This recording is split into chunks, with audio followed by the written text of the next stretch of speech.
მშვიდობის. აღდგომას ყველა მართლმადიდებელი ქრისტიანი განსაკუთრებულად აღნიშნავს და მართალია რომ ყველა მართლმადიდებლურ ოჯახში იშლება მრავალფეროვანი სუფრა, ამ სუფრაზე არის პასკაც, კვერცხიც და ძალიან რთულია რომ აი ამ დატვირთული დღეების პარალელურად ვაკონტროლოთ ბავშვების რაციონიც, რადგანაც დამეთანხმებით რომ ბავშვებისთვის ერთგვარი თამაშიც კი არის, აი ამ წითელი კვერცხების ერთმანეთზე დაჯახება და მე უკვე ვეღარ აკონტროლებენ ხოლმე რამდენი უნდა მიირთვან. ასევეა პასკაც საკმაოდ მსუყე პროდუქტია და მით უმეტეს, როდესაც აი ამ ყველაფრის პარალელურად სუფრაზე და ქართულ რეალობაში დაუსრულებელ სუფრაზე ძალიან ბევრი და მრავალფეროვანი კერძია. შესაძლოა, რომელიც არც ისე სასარგებლო შეიძლება იყოს პატარებისთვის. კი ბატონო, მაიონეზიანი საკვები შეიძლება იყოს, ასევე ცალკე პრობლემაა გაფუჭებული ან რამდენიმე დღის კერძი, რომელიც შეიძლება არ იყოს ვიზუალურად გაფუჭებული, მაგრამ არ იყოს სასარგებლო, რომ პატარა ბავშვმა მიიღოს ეს ყველაფერი. სწორედ ამიტომ ნაია ლატარი არის ჩვენთან ერთად, ენდოკრინოლოგი, ნუტრიციოლოგი. ნაია, მოგესალმებით და ძალიან დიდი იმედი გვაქვს, რომ მოკლედ გაგვარკვევთ დეტალებში, როგორ უნდა მოვიქცეთ მშობლები, მაშინ, როდესაც თან აი ასეთი მრავალფეროვნებაა და თან რთულია უარი უთხრა ბავშვს ბევრ რამეზე. მშვიდობის, მოგესალმებით, მადლობა მოწვევისთვის. კი, ქართულ ტრადიციული სუფრა საკმაოდ კალორიულია, თუმცა მრავალფეროვანიც არის და ყოველთვის შეიძლება ჯანსაღი ალტერნატივები ვიპოვოთ როგორც ჩვენთვის, ასევე ბავშვებისთვის.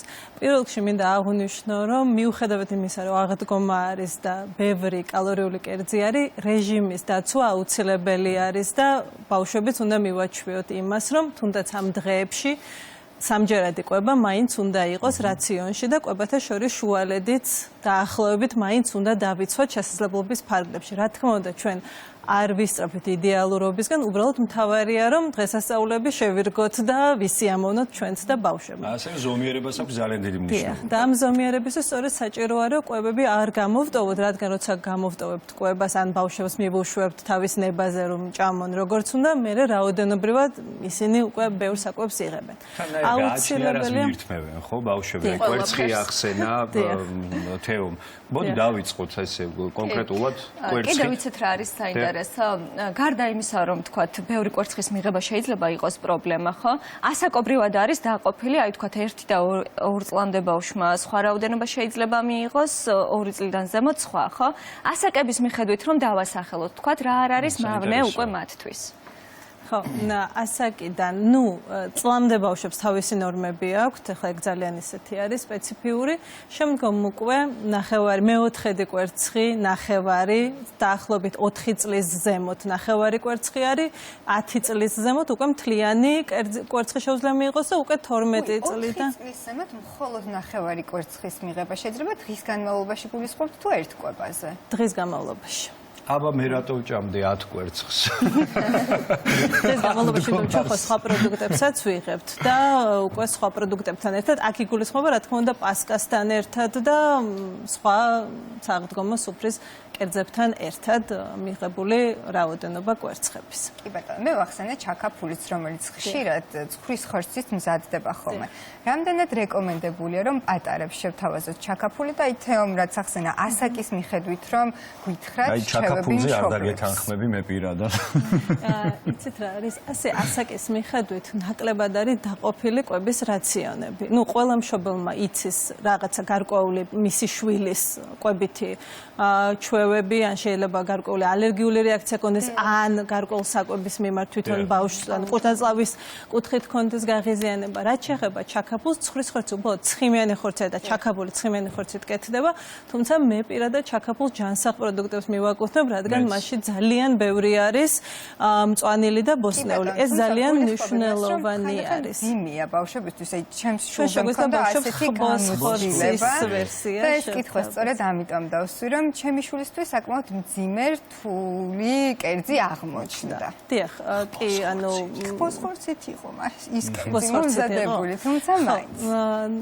ეს ერთი ბავშვით ვერ ვიმსჯელებთ მთლიანად, რა თქმა უნდა, იმიტომ რომ კონკრეტულად არიან ბავშვები, ვისაც კვინეთლავის პრობლემები აწყობთ, უფრო სენსიტიური არის მათი საჭმელმომნელებელი სისტემა. ამიტომ რაოდენობრივად გააჩნია იმ დღეს სხვა პროდუქტები, რამდენი ჭამა და მარტო ჩაქაფულს ვერ დავაბრალებთ. იცით რა მაინტერესებს? მამაკაცებს აი დაძველებულ საკვებზე, როდესაც საუბრობთ, კვერცხიც მათ შორის, ხო? მე ხშირად მინახავს თქვათ ოჯახებში, როდესაც კვერცხი იხარშება, მაგრამ შესაძლოა იყოს გაბზარული. მე ამის შენახვა შესაძლოა არ ხდებოდეს ყოველთვის მაცივარში. აი მეორე მესამე დღეს სააღდგომოდ მოხარშული კვერცხი თუ შეიძლება რომ ბავშვს მივცათ და ზოგადად დაძველებული საკვების პრობლემა რამდენად დგას ხოლმე ამ დღეებში კი. დაძველებული საკვები თუ გაფუჭდა საკვები, თუ სამაცივრო პირობები შენახული არის 5 დღემდეც მაცივრის პირობებში, ინახება საკვები. მაიონეზიანი საკვები ცოტა უფრო მალფუჭებადი არის, ამიტომ მე არავის არ მოვუწოდებ.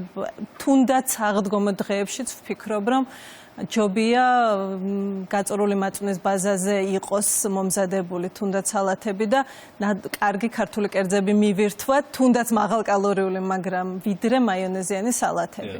რაც შეეხება კვერცხის შენახვის წესებს, ძალიან მნიშვნელოვანია რომ დავიცვათ და აქაც უკვე რელიგიურად მიიჩნევა რომ სარგებლიანობა მაინც წითელი კვერცხი არ ფუჭდება და მთელი კვირაც მივირთმევთ. ხო, შენახვის პირობები, სამაცივრო პირობები უნდა იყოს დაცული.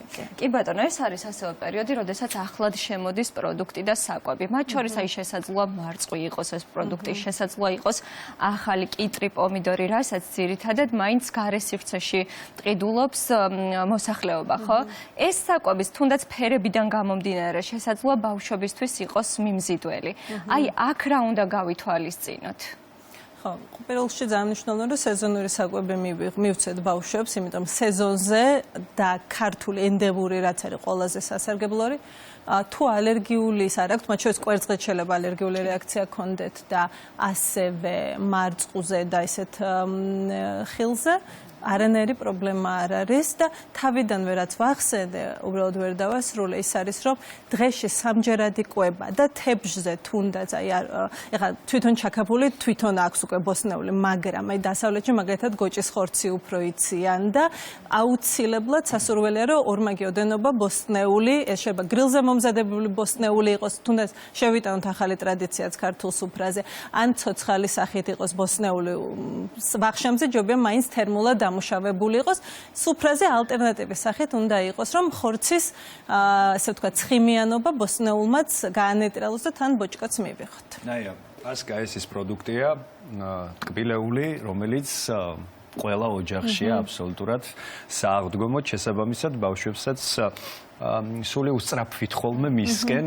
და რამდენია დღის განმავლობაში რეკომენდებული ბავშვებისთვის კონკრეტული პასკა, რადგან ვიცით რომ ამა თუ იმ სანელებლით მზადდება და მისი შემადგენლობა ჩვენთვის ყველასთვის კარგად ცნობილია. კი ბატონო, საკმაოდ კალორიულია.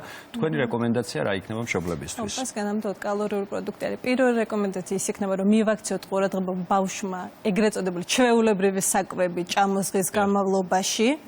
პასკა და ტკბილეული არ უნდა იყოს ჯილდო ბავშვისთვის, ანუ ცალკე კვება და არ უნდა მიიღოს, თუ მიიღებს აუცილებლად უნდა შევეცადოთ რომ ხაჭოსთან ერთად იყოს. რა თქმა უნდა, ვერ ავიცილებთ თავიდან რომ ბავშვმა ჩუმად შეიძლება შეჭამოს, მაგრამ აქაც მშობლებს ვეტყოდი რომ არ უნდა დავყოთ საკვები კარგ საკვებად და ცუდ საკვებად და ბავშვებთან არავითარ შემთხვევაში არ უნდა გავაჟღეროთ რომ პასკა ცუდი საკვები არის და მაღალკალორიული არის. ვწოდავთ ძალიან მშობლები ამას ბავშვებთან, ინტერესს უფრო ვაღვივებთ, არასწორ წარმოდგენას ვუყალიბებთ საკვებზე, არანაირი საკვები, თუ ის საკვები, რომელიც რეალურად არაჯანსაღი, უბრალოდ მათ თვალთახედვაში არ უნდა იყოს. თორე თუ არის მათ თვალთახედვაში და ხედავენ, რომ ჩვენ ვიღებთ, ისინი ჩვენს მაგალითს იღებენ პირველ რიგში, ანუ ჩვენ რაც არ უნდა ვილაპარაკოთ, პირიქით უფრო გავუღვივებთ მათ, ამიტომ არავითარ შემთხვევაში მშობელმა მაქსიმალურად უნდა შეიკავოს თავი ბავშვთან ამის გაჟღერებისგან.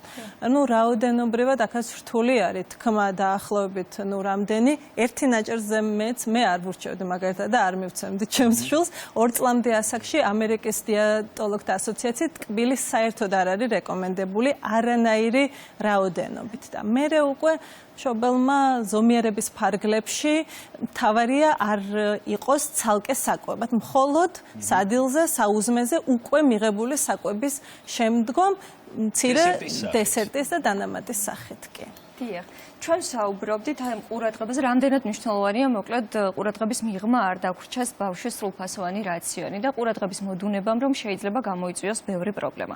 მათ შორის ერთ-ერთი რომელიც უკვე ახსენეთ ეს არის ალერგია, თუნდაც ახალ პროდუქტზე ან თუნდაც იმ პროდუქტზე რომელსაც ბავშვს იქამდეც გამოვლენილი აქვს ეს რეაქცია. გარდა ამისა, რა სახის პრობლემა შეიძლება შეექმნას ბავშვს აი გადატვირთული კვების რაციონიდან გამომდინარე? ხო, ალერგიული რეაქცია თუ უკვე გამოვლენილი იყო, რა თქმა უნდა, ასეთ პროდუქტს მაქსიმალურად ვერ იდებით, იმიტომ რომ ალერგიული რეაქცია სიცოცხლის საშიში რეაქცია არის. ეხლა რადგან აქამდე არ ქონდა და გამოვლენდა, ამას სამწუხაროდ ვერ ავიცელებთ თავიდან, ამიტომ ზოგადად ბავშვების რაციონში ახალი პროდუქტების შეტანა უნდა მოხდეს ძალიან მცირე ოდენობებით. რაც შეეხება თვითონ თუ ბავშვმა მშობელმა, ყველაფერი ხდება, ჩუმადაც მიიღო, ბევრი მიიღო და კვირნაწლავი გადაიტვირთა, ამ შემთხვევაში უკვე სიმპტომურად უნდა მოხდეს მკურნალობა, რა თქმა უნდა, შეიძლება გამოიხატოს უბრალოდ სიმძიმის შეგრძნებით, შებერილობით, შეიძლება გამოიხატოს ზოგ შემთხვევაში გულისრევით ან ღებინებით, დიარეით და ამიტომ ამას უკვე სიმპტომურად ექიმთან კომუნიკაციით მართავს მშობელი. რთული არის, კი, რთული არის, თუმცა მშობლებმა ზოგადად ძალიან მნიშვნელოვანი არის თუ არის დიარეა, ელექტროლიტური ბალანსის შევსება მოხდეს, ანუ ბევრი სითხე მივცეთ ბავშვს, იმიტომ რომ დაკარგვა ხდება, ასევე ეს შეეხება ღებინებას და უკვე შემდგომ მაინც ზომიერება და ნაკლებ ცხიმიან საკვებზე გადასვლა და განტვირთვა ორგანიზმის ამ სახით. დაბალანსებული კვების რეჟიმი, მოკლედ ეს არის მთავარი რჩევა, რომელსაც ნუტრიციოლოგი და ენდოკრინოლოგი გვირჩევს. ნამდვილად ზომიერება ეს მნიშვნელოვანი ფაქტორია, რომელიც თითოეულმა ჩვენგანმა უნდა გავითვალისწინოთ ყოველთვის. ნაიას უღრმესი მადლობა წინასწარ გილოცავთ აღდგომის ბრწყინვალე დღესასწაულს.